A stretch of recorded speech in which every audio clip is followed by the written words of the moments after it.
Sean bienvenidos a Estudiando las Sagradas Escrituras. El tema anterior vimos la ley del levirato, vimos la parte número 1, donde hablamos algunas generalidades acerca del levirato. Veíamos en el estudio anterior sobre lo que significa el levirato, que es el deber del cuñado, que es también la obligación del cuñado o obligación de emparentar con su cuñada que fuese viuda, es decir, aquel hombre cuyo hermano ha muerto y ha dejado una viuda. Este hombre se debe casar con la viuda. Es la ley del levirato, y hablábamos de un ejemplo de los saduceos cuando se acercaron al maestro y le dijeron de una mujer, cuando le hacían la pregunta de la resurrección, le preguntaron de una mujer que se casó, pero su esposo murió sin tener descendencia, y la mujer se casa con el siguiente hermano. Aquel hermano muere y no tuvo descendencia, y la mujer se casa con los sucesivos hermanos, y le preguntan, bueno, en aquel día, pues, ¿cuál de ellos será su marido? Veíamos también en Levítico, que en Levítico capítulo 18, 16, veíamos que estaba prohibido mediante la ley que el hombre no debía descubrir la desnudez de su cuñada. Sin embargo, había una variante o una permisión o una excepción a la regla o a esa ley, donde leíamos en Deuteronomio, veíamos la ley del levirato un poquito más a fondo ahí, que solamente se permitía siempre y cuando aquel su hermano hubiese fallecido sin tener descendencia, y entonces la mujer viuda se casa con él, o sea, con el cuñado. Solamente era la excepción a esa regla. Veíamos también que había que la mujer no tenía opción para casarse con otra persona, que la ley era estrictamente en ella, y ella tenía que casarse con un cuñado o un levir, porque levir es cuñado, y el hombre también estaba dentro de esa ley, pero el hombre tenía una segunda opción deshonrosa, que era repudiar a la mujer, y se iba a someter a un ritual llamado Jalizaj, o el ritual del descalzado, donde la mujer, como si el marido muerto hablara a través de ella, descalzar a aquel hombre, escupirle la cara y deshonrarlo, en el sentido de que así se hará con aquel hombre que no ha querido levantar descendencia a su hermano, para perpetuar el nombre de su hermano Israel, y que la casa de aquel varón se iba a llamar la casa del descalzado, donde además de esta humillación pública, era una humillación que iba a perdurar por muchos años, y que esto era una vergüenza muy grande en un régimen patriarcal donde se conformaba en una tribu, pues era una vergüenza muy grande. Así que pocas veces se llegaba a realizar pues el ritual del descalzado. Entonces vamos a ver ahora un poquito más a fondo, porque vuelvo a comentarles, la semana pasada vimos algunas generalidades. Solamente el impedimento para que aquella mujer viuda y aquel cuñado, había solamente una forma en la que se podía prohibir el levirato. La única opción era de que el hombre fuera impotente. Si el hombre no podía cumplir en las relaciones sexuales, entonces aquel matrimonio no se llevaba a cabo. Si se llevara a cabo, la única opción para separarse sería el divorcio. Que hablando, claro, lo que pasa es que, miren, el hombre o los rabinos que conformaron sus leyes orales y que después la concentraron en la Mishnah, dedicaron unos apartados especiales para la mujer, donde decía cómo el hombre podía repudiar a la mujer. No era un mandamiento de Dios, era un mandamiento de hombres. Por eso el Señor Jesús le dice, por la dureza de vuestro corazón. Entonces, lo que hicieron los rabinos fue empezar a poner leyes. Si era estéril, el hombre podía repudiarla. Si la mujer no le gustaba hacer el quehacer, podía repudiarla. Si la mujer etcétera, etcétera, y podía dar carta de divorcio. Entonces, había otras leyes, como por ejemplo, si la mujer adulteraba, el hombre le daba, eran separados por causa de divorcio por motivo del adulterio, y la mujer, estaba prohibido para la mujer volverse a casar con el que se divorció, y estaba prohibido para la mujer casarse con el amante. Así que había varias leyes en ese sentido, y ponían leyes de hombres también. Entonces, en la cuestión de la mujer, por eso es que los saduceos daban ese ejemplo. ¿Cómo era que una mujer podía contraer ese parentesco con los cuñados o con el cuñado? Porque en algunas culturas se practica el levirato y la cultura hindú, la cultura árabe y la cultura mongol y otras culturas también llevaban a cabo la ley del levirato, pero con ciertas variantes. Por ejemplo, una de las variantes, la poligonía. Allí todos los cuñados se podían casar con una mujer y los hijos eran considerados hijos del mayor. Pero en este caso, la ley del levirato, que es dada a través de Moisés en Deuteronomio, como lo vimos en el estudio pasado, allí la mujer se casa solamente con un solo cuñado. La prioridad sería con el cuñado de mayor edad. Pero el cuñado de mayor edad tenía la opción de no tomarla como mujer. Si no la tomaba como mujer, entonces pasaba al segundo cuñado, al de menor edad, que el levir mayor. Si aquel cuñado no deseaba tomarla, pasaba al de menor edad y así sucesivamente. Si el de menor edad no quería tomarla, entonces la decisión forzosa era del mayor. Y entonces el mayor, si no quería tenía que tomarla. Si no la quería tomar, entonces sí se tenía que someter a la deshonra del descalzado, de la jalizá. Entonces, tenía que someterse a su humillación pública. Y si el hermano mayor no quisiera tomarla, entonces ya en ese momento, ya la mujer queda libre de casarse con la persona que ella quiera. Pero vamos a verlo de esta manera también. Una vez que se realiza ese ritual del descalzado, porque veíamos en Levítico que hay, en el estudio anterior, veíamos a través de Levítico 18:16, que no descubrirá el hombre la desnudez de su cuñada. Solamente la única excepción era la ley del levirato. Pero si el cuñado repudia a su cuñada viuda, entonces ya se aplica allí con todo rigor lo que leíamos en Levítico. Ya por ningún motivo aquella mujer viuda y aquel cuñado por ningún motivo deberían unirse. Ya se establece que no puede descubrir la desnudez de ella. No pueden unirse más después del ritual del descalzado. ¿Qué pasa cuando un hombre muere, pero tiene un hijo y primero muere el esposo y después muere el hijo? ¿Se realiza la jaliza? Mire, eso se establece sobre todo en la Mishnah. La Mishnah es una ley que tiene 6 órdenes, es como la parte legal de la cultura judía, es como la parte legal.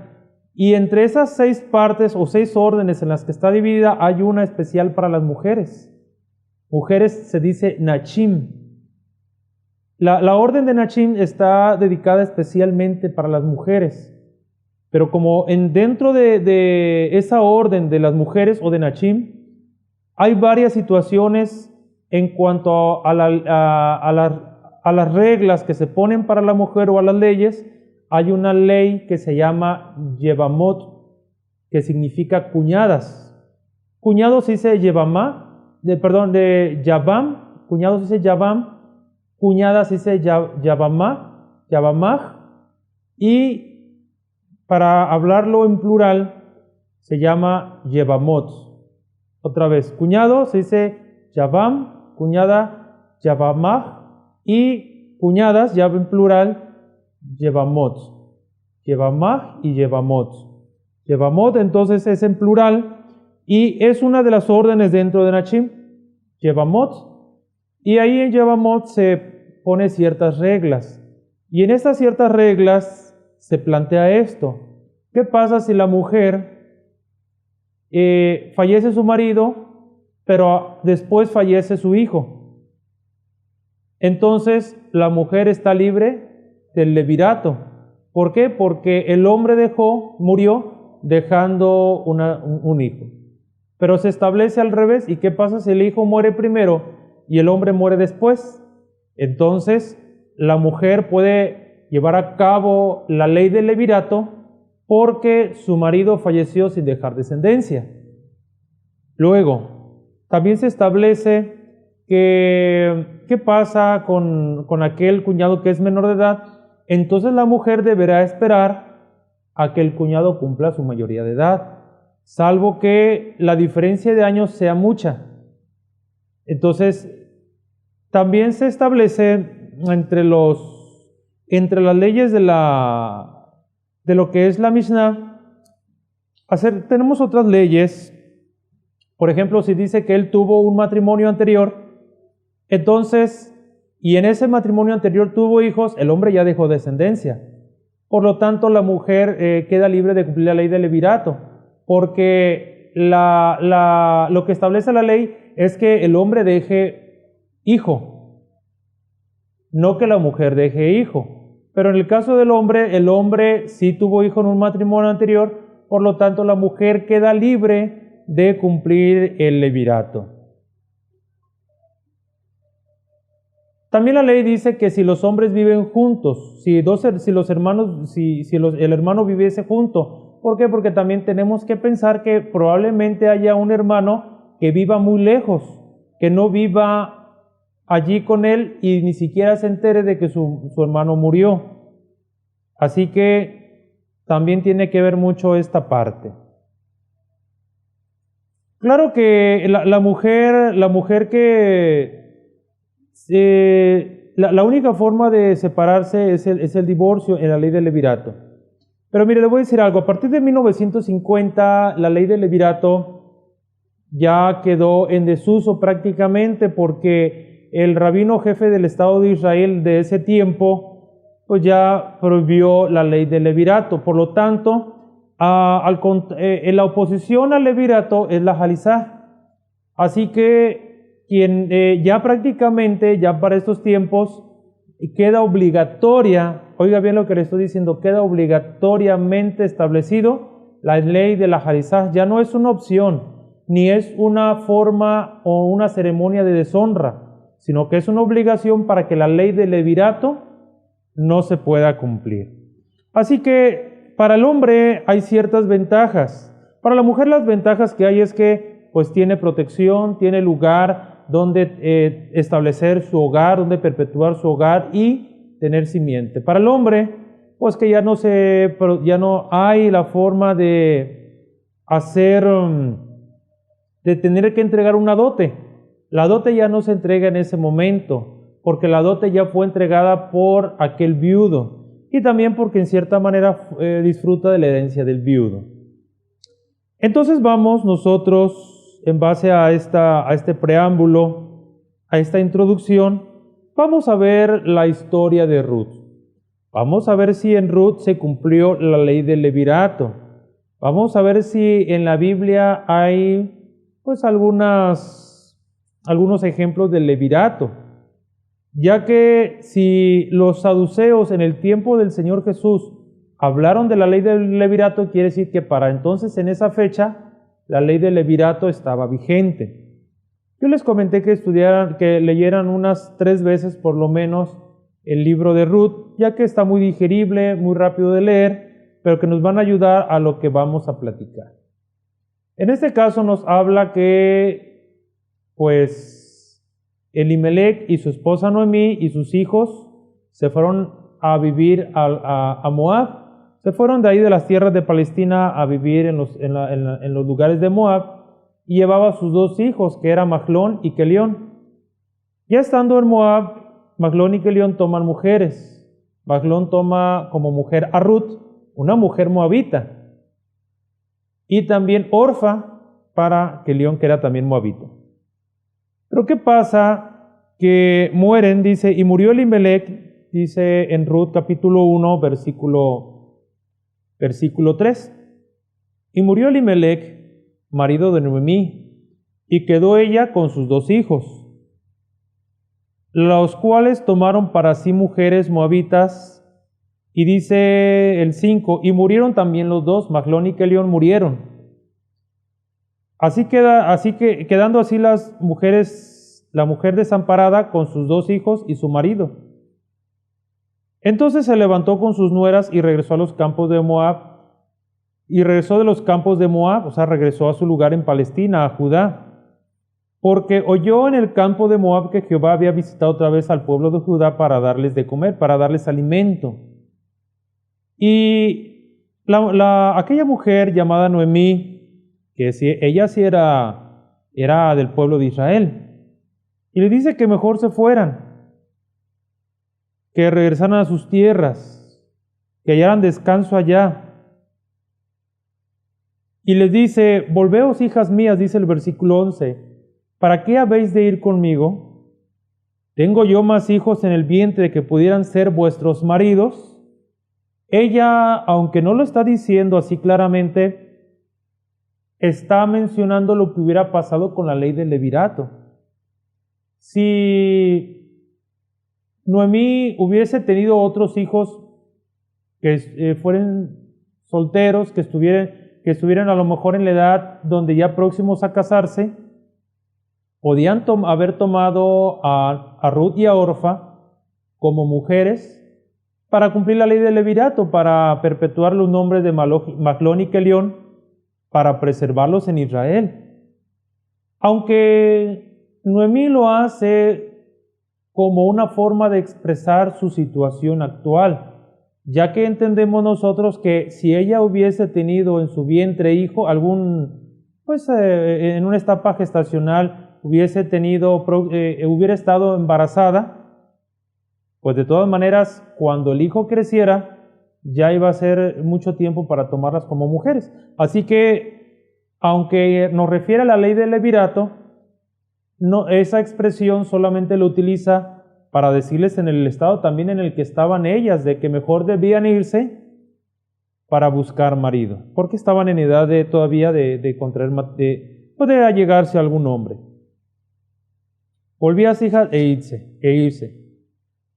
Entonces dice ella aún: y aunque dijese, esperanza tengo, y esta noche estuviese con marido y aún diese a luz hijos, ¿habíais vosotras de esperarlos hasta que fuesen grandes? Hablando de esa ley del cuñado. ¿Habíais de quedaros sin casar por amor a ellos? No, hijas, no se puede. Aunque yo tuviese en mi vientre o yo estuviese con marido para quedar embarazada, aún sería ilógico que ustedes se esperasen por amor a ellos para que ellos crecieran y las tomaran por mujer. Sería ilógico. No, hijas mías, ¿qué mayor amargura tengo yo que vosotras? Pues la mano de Jehová ha salido contra mí.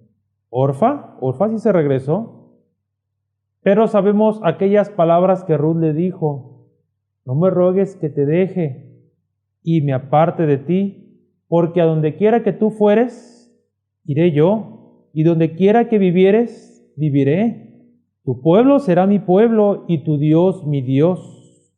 Donde tú murieres, moriré yo, y allí seré sepultada. Así me haga Jehová y aún me añada, que solo la muerte hará separación entre nosotras dos. Dice, qué palabras tan grandes de una moabita, pero que sin embargo, además de ser moabita, tenía un gran corazón. Y Dios la tomó para que formara parte del pueblo de Israel. Así que la ley no era para ella, pero en aquellos tiempos muchos pueblos llevaban a cabo la ley del levirato. Así que teniendo esta situación, voy a abreviar un poquito lo que es la historia de Ruth y Noemí, que es una historia muy bonita que yo le recomiendo, si no lo ha leído, que lo lea. Es una historia muy interesante. Aquí entra en la historia un hombre llamado Boz. En otras versiones de la Biblia, en otras versiones bíblicas lo llama Boaz. Lo vamos a nombrar como viene aquí en la versión Reina Valera. Entonces tenía Noemí un pariente de su marido, hombre rico, de la familia de Elimelech, el cual se llamaba Boz. Miren, les voy a decir algo. En la ley del levirato, pues era solamente el cuñado que la podía tomar.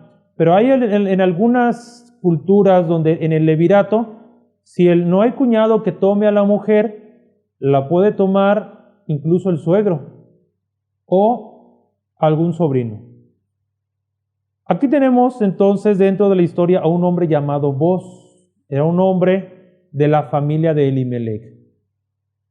Entonces se suscita una historia en la que Ruth conoce a Boz. Y Boz, viendo lo que hace ella, porque fíjese que Boz la reconoce como una mujer con muchas virtudes. Dice en el capítulo 3, en el versículo 11, cuando ya Boz ve lo que aquella mujer es en realidad, ahora pues no temas, hija mía, yo haré contigo lo que tú me digas, pues toda la gente de mi pueblo sabe que eres mujer virtuosa. Así que él procura buscar un hombre de la familia para que la tomara por mujer. Pero aquí se hace algo un poquito más complejo. Mire, es donde le digo que vamos a profundizar, porque aquí la situación se hace un poquito más compleja, porque no es el cuñado el que la toma. Ella es una mujer moabita y no se cumple la ley del levirato. Y aquel hombre que Boz va a buscar no es un levir, no es un cuñado. Pero fíjese cómo lo llama. Lo que pasa es que también dentro de Israel o dentro del lenguaje hebreo hay una palabra que se llama Goel. Un Goel es como un redentor o es como alguien que salva, es como alguien que cuida, es alguien que ve por los bienes personales y familiares de una familia que él estima. Si, por ejemplo, tiene necesidad de vender un terreno para que algún extraño no lo compre, el Goel lo compra. Si tiene problemas económicos, el Goel lo ayuda. Si tiene problemas familiares, el Goel les aconseja. Y el Goel procura ver el bienestar en la familia. Así que se busca un Goel para cumplir un goelato, no un levirato, sino un goelato, donde se busque a alguien que tome la función de un Goel para Ruth.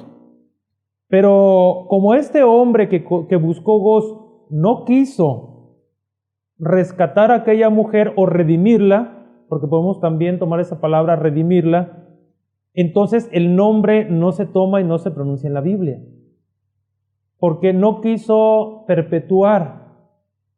Y fíjese bien cómo lo llama fulano. Entonces, Boz dice en el capítulo 4, versículo 1, Boz subió a la puerta y se sentó allí. Y aquí pasaba aquel pariente de quien Boz había hablado, porque Boz habló con Ruth y le dijo, mira, hay un pariente que te puede redimir. Déjame, yo hablo con él. Y dice, incluso lo podemos leer en versículos anteriores. Dice en el 3:12, y ahora, aunque es cierto que yo soy pariente cercano, con todo eso hay pariente más cercano que yo. Pasa aquí la noche y cuando sea de día, si él te redimiere, es el trabajo del Goel. Bien, redímate, mas si él no te quisiera redimir, yo te redimiré, dijo Booz, vive Jehová. Así que él prometió, vive Jehová, si él no te redimiere, te redimiré yo. Y va Boaz o Booz, va y busca a aquel hombre más cercano en la parentela a Noemí, a Elimelec. Entonces busca a esta persona, pero esta persona no quiere cumplir. Así que su nombre es omitido en la Biblia y dice, Booz subió a la puerta y se sentó allí. Y aquí pasaba aquel pariente de quien Booz había hablado con Ruth y le dijo, fulano. En la Biblia no se escribe su nombre, dice, fulano, ven acá y siéntate. Y él vino y se sentó. Y le empezó a platicar de lo que había sucedido con Noemí, y que murió Elimelec, fallecieron Mahlón y Kelión, y que Orfa se había ido, y que Ruth había permanecido con Noemí, y que Noemí se había quedado sin descendencia. Ojo con eso. Noemí y Elimelec no tuvieron ya más descendencia porque Mahlón y Kelión murieron. Así que ya no hubo más descendencia que perpetuaran Israel. Así que dijo, Noemí, dice el versículo 3, Noemí que ha vuelto del campo de Moab, dice, vende una parte de las tierras que tuvo nuestro hermano Elimelec. Aquí usa la palabra hermano, aunque en hebreo es un poquito diferente. Y yo decidí hacértelo saber y decirte que las compres. Dice, si tú quieres redimir, redime. Porque era lo que tenía que hacer el Goel, comprar la tierra. Dice, dice el versículo 4, Ruth 4:4, yo decidí hacértelo saber y decirte que las compres, porque el Goel era el que tenía que hacer eso. ¿Para qué? Para que otra persona no la comprara. Dice, y decirte que las compres en presencia de los que están aquí sentados y de los ancianos de mi pueblo. Y si tú quieres redimir, redime. Y si no quieres redimir, decláramelo para que yo lo sepa, porque no hay otro que redima sino tú, y yo después de ti. Y él respondió, yo redimiré. Entonces replicó Booz, el mismo día que compres las tierras de mano de Noemí, porque estaban hablando solamente de la tierra, no hablaban de nadie más.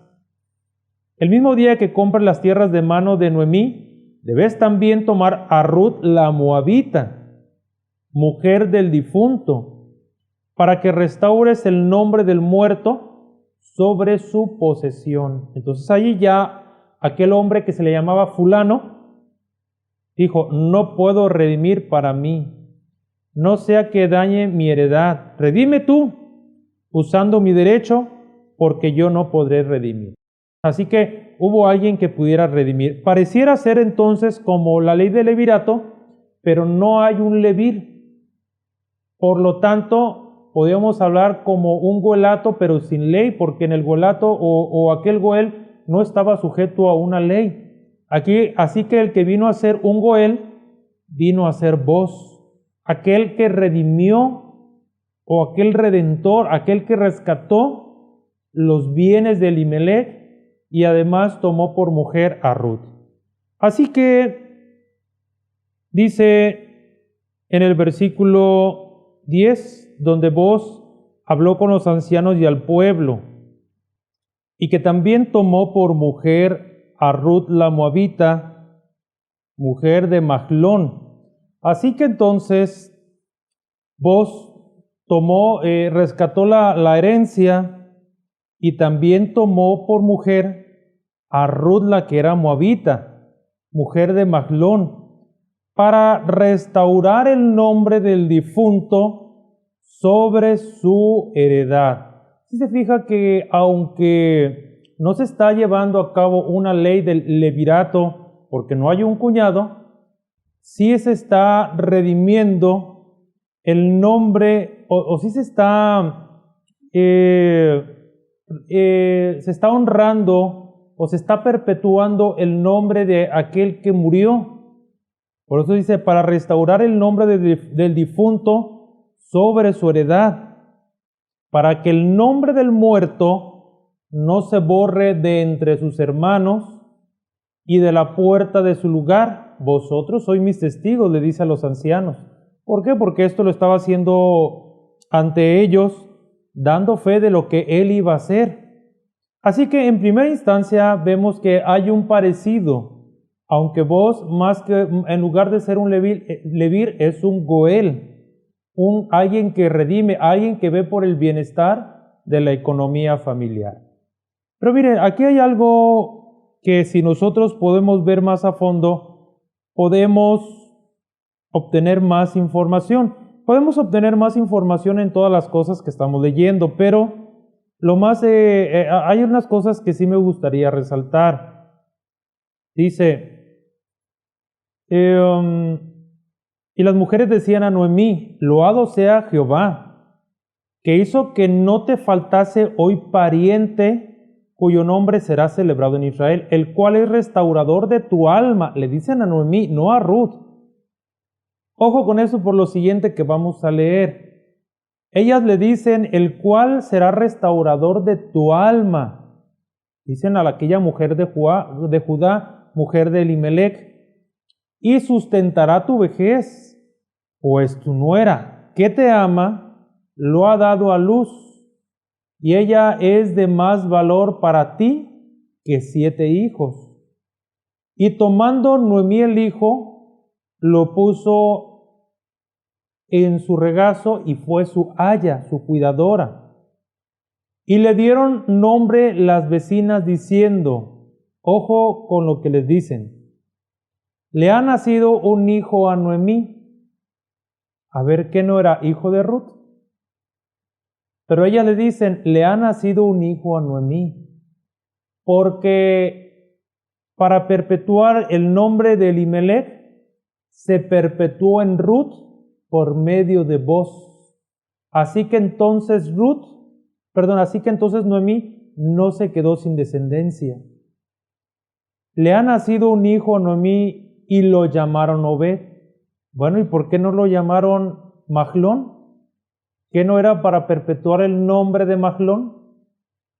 ¿No se había casado Boz con Ruth para perpetuar el nombre de Mahlón? Entonces le hubieran puesto Mahlón. Mas, sin embargo, como no estaba sujeto a una ley del levirato, entonces se iba a perpetuar a través de la vida de este nuevo niño llamado Obed. A través de su vida se iba a perpetuar la de aquellos que fallecieron. Y esta mujer no era moabita, no era judía, era moabita. Así que a través de Obed, porque Obed es padre de Isaí es padre de David. Entonces esa descendencia viene, así que la descendencia que viene hacia Jesús, diríamos, no es 100% judía, porque también vamos a ver en el siguiente estudio sobre aquella mujer llamada Tamar.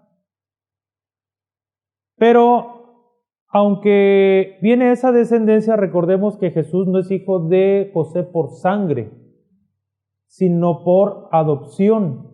Así que Jesús no llevó la sangre, físicamente no llevó la sangre de David, pero es llamado hijo de David por derecho, por adopción. Que creo que eso ya lo habíamos platicado en algún tema anterior, que después también veremos el estudio de la adopción con un poquito más de detenimiento.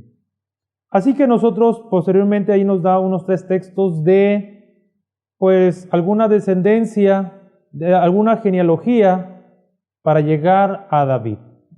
Entonces tenemos que en el ejemplo de Ruth no hubo una ley de levirato, no hubo un levir, mas sin embargo hubo un goel. Y pues que las circunstancias son muy parecidas en el caso de redimir las pertenencias y en el caso de redimir a las mujeres y perpetuar aquellos que fallecieron en la vida de aquel nuevo ser que nació, en este caso llamado Obed. Así que entonces, esa es la segunda parte sobre la ley del levirato, hablando sobre Noemí y Ruth.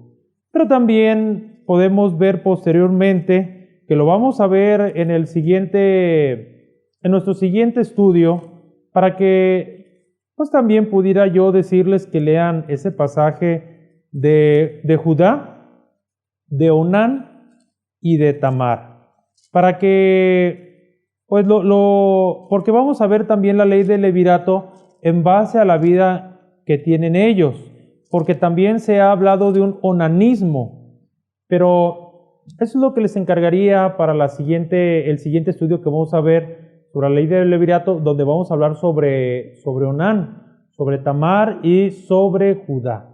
Así que entonces, esta es la segunda parte de la ley del levirato. Los esperamos en nuestro próximo programa. De igual manera, los invitamos a que nos envíen sus dudas y sugerencias a través de nuestros correos electrónicos y también a través de las redes sociales. Y nos sigan visitando en www.lasagradaescritura.net. Esto es Estudiando las Sagradas Escrituras. Dios los bendiga.